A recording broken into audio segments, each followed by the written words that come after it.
हाय मेरी YouTube family, आप सभी का मेरा नमस्ते, प्रणाम, जय श्री राम। दोस्तों कैसे हैं आप लोग? उम्मीद करती हूँ आप लोग बहुत ही अच्छे होंगे, स्वस्थ होंगे, मस्त होंगे। तो दोस्त आज हम चर्चा करेंगे कि हम सभी माताएं बहनों को चूड़ियाँ पहनते समय किन किन बातों का ध्यान देना चाहिए।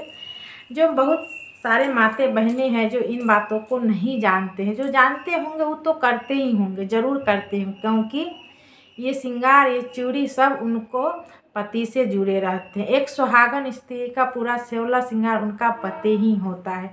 पति है तभी श्रृंगार है दोस्तों। तो इसीलिए सुहागन स्त्रियां को चूड़ियां पहनते वक्त हर छोटी सी छोटी बात को ध्यान देना चाहिए। किस कलर का चूड़ी पहनना चाहिए, पुराने चूड़ी को कहाँ फेंकना चाहिए, चूड़ी पहनते समय किन किन बातों का ध्यान देना चाहिए, अपना चूड़ी किसी को देना चाहिए या नहीं देना चाहिए।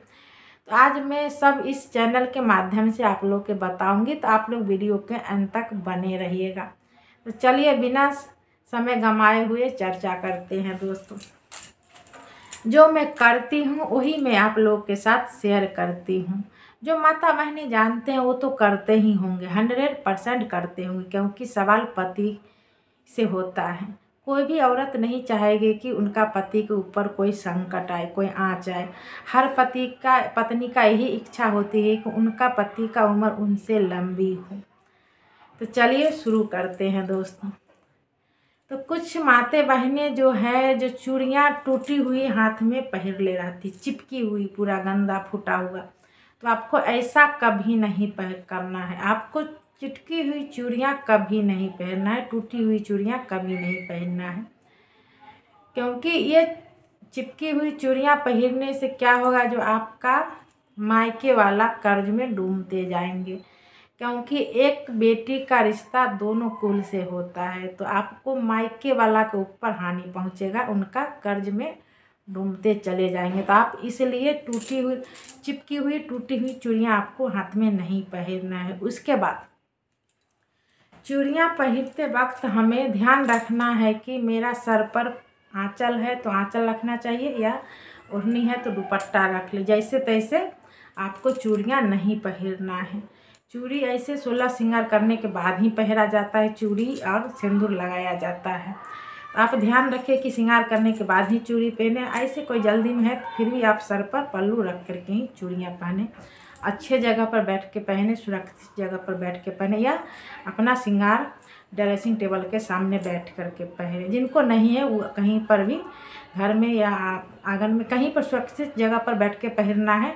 घर का दहलीज पर बैठकर नहीं पहनना है, घर का चौखट पर बैठकर भूल करके भी नहीं पहनना, नहीं तो आपको पति के ऊपर संकट आ सकते हैं। दोस्त मैं खुलकर नहीं बताऊंगी, बाकी आप लोग खुद ही समझ गए होंगे। दूसरी बात, कुछ महिला होते हैं कि चूड़ी पहनते वक्त क्या करते हैं, सारा चूड़ी को ऐसे निकाल करके रख देते हैं, फिर दूसरा सेट इस पर पहन लेते। तो आपको ऐसा कभी नहीं करना है। ऐसे तो हर स्त्री ये शंखा पोला पहनते हैं। ये शंखा पोला ये शंकर जी, ये पार्वती जी के नाम से पहना जाता है दोस्तों। आप जब भी इसको पहने, बांग में सिंदूर करें, तो इसमें टीका जरूर लगाया करें। इससे आपको पति का उम्र लंबी होगी।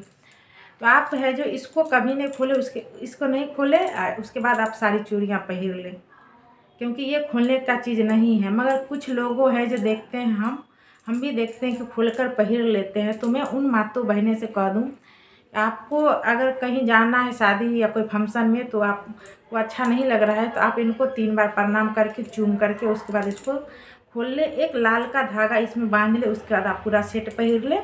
उसके बाद खोल करके उसको धागा को कहीं फेंक दे। दोनों हाथ में बारी बारी से इसी तरह करें। और एक बात और ध्यान रखना है कि आपको दोनों हाथ में एक बराबर चूड़ी नहीं होना चाहिए, एक में ज़्यादा और एक में कम होना चाहिए। सम विषम संख्या में चूड़ी पहना जाता है दोस्तों।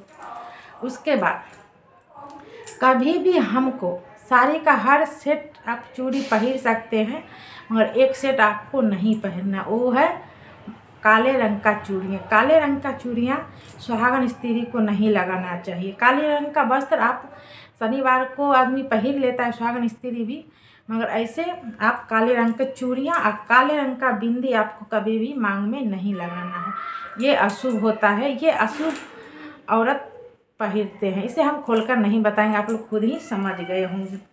उसके बाद चूड़ी कभी भी चांदी को नहीं पहने, आप सोने के पहने, नहीं तो ये जो पहनते हैं नॉर्मल वही पहने, क्योंकि चांदी की चूड़ियाँ सुहागन स्त्रियाँ औरत नहीं पहनते हैं। आप सभी जानते हैं एक व्रत होता है बेटा का नाम से जितिया, तो उस दिन कितना लोग जितिया भी पहनते हैं, हाथ में एक चांदी का ब्रेसलेट भी पहनते हैं। एक ही हाथ में मोटा वाला पहनिएगा, पतला वाला चूड़ी नहीं पहनिएगा। तो दोस्तों जब हम लोग चूड़ी पहनते हैं, फिर मेरा चूड़ी पहनेंगे तो पुराना तो होबे करेगा, फिर डिस्कलर होबे करेगा। तो कितना लोग देखते हैं कि चूड़िया को ऐसे लेते हैं कहीं रख देते हैं, बच्चा उससे खेल कूद कर तोड़ भी देते हैं, कितना का पैर लगता है, कोई फेंक देते हैं, कहीं फेंक देते हैं। तो आपको ऐसा कदापि नहीं करना है। आपको चूड़ी जब आपको पुराना हो जाए, चूड़ी आप लगने लगा कि डिस्कलर होने वाला है, इस पर हमको दूसरा चूड़ी पहनना है, तो आप इसको अच्छे से निकाल करके 3 बार इसको चूम ले, 2 बार इसको आंचरा से पोंछ करके ऐसे कर ले, प्रणाम कर ले कि हे माता पार्वती मेरा सुहाग अमर रखना, मैं जन्मों जन्मों तक चूड़ी कंगना पहनते रहूँ। उनको गोर ला करके आप पुराना चूड़ी निकाल करके 3 बार चूम करके साइड में कहीं रख दे, जहाँ पर लोग का पहुँच नहीं रहता वहाँ पर चूड़ी रख दीजिएगा, उसर गल जाएगा वहीं पर, कोई दिक्कत नहीं है। तो दोस्तों मैं ये सब नियम करती हूँ, इसीलिए आप लोग के साथ शेयर कर रही हूँ। जाते जाते एक बात और कह रही हूँ कि चूड़ी जब भी पहने तो भगवान को प्रणाम करके ही हाथ में पहने, क्योंकि ये श्रृंगार है जो पति से जुड़े रहते हैं। एक पति का सुहाग माता पार्वती जी, माता काली का ही या पार्वती जी के सब रूप उन्हीं का रहता है, तो उनसे प्रणाम करके उनका उम्र मांग करके तब आप इसे श्रृंगार पहने और उनसे प्रार्थना करें कि हे माता आप मेरा पति के ऊपर कृपा बनाइए रखिएगा, अब मुझे सदा सौभाग्यवती बनने का मौका दीजिएगा, मेरा हाथ में कंगन इसी तरह चमकते रहे। तो दोस्त मेरा वीडियो आज इतना ही। आप लोग का वीडियो कैसा लगा मेरा कमेंट में ज़रूर बताइएगा, और मेरा वीडियो थोड़ा सा भी आप लोग को पसंद आए तो वीडियो को लाइक ज़रूर कीजिएगा दोस्तों, क्योंकि ये सब मैं करती हूँ इसीलिए आप लोग के साथ शेयर कर रही हूँ। जय श्री राम।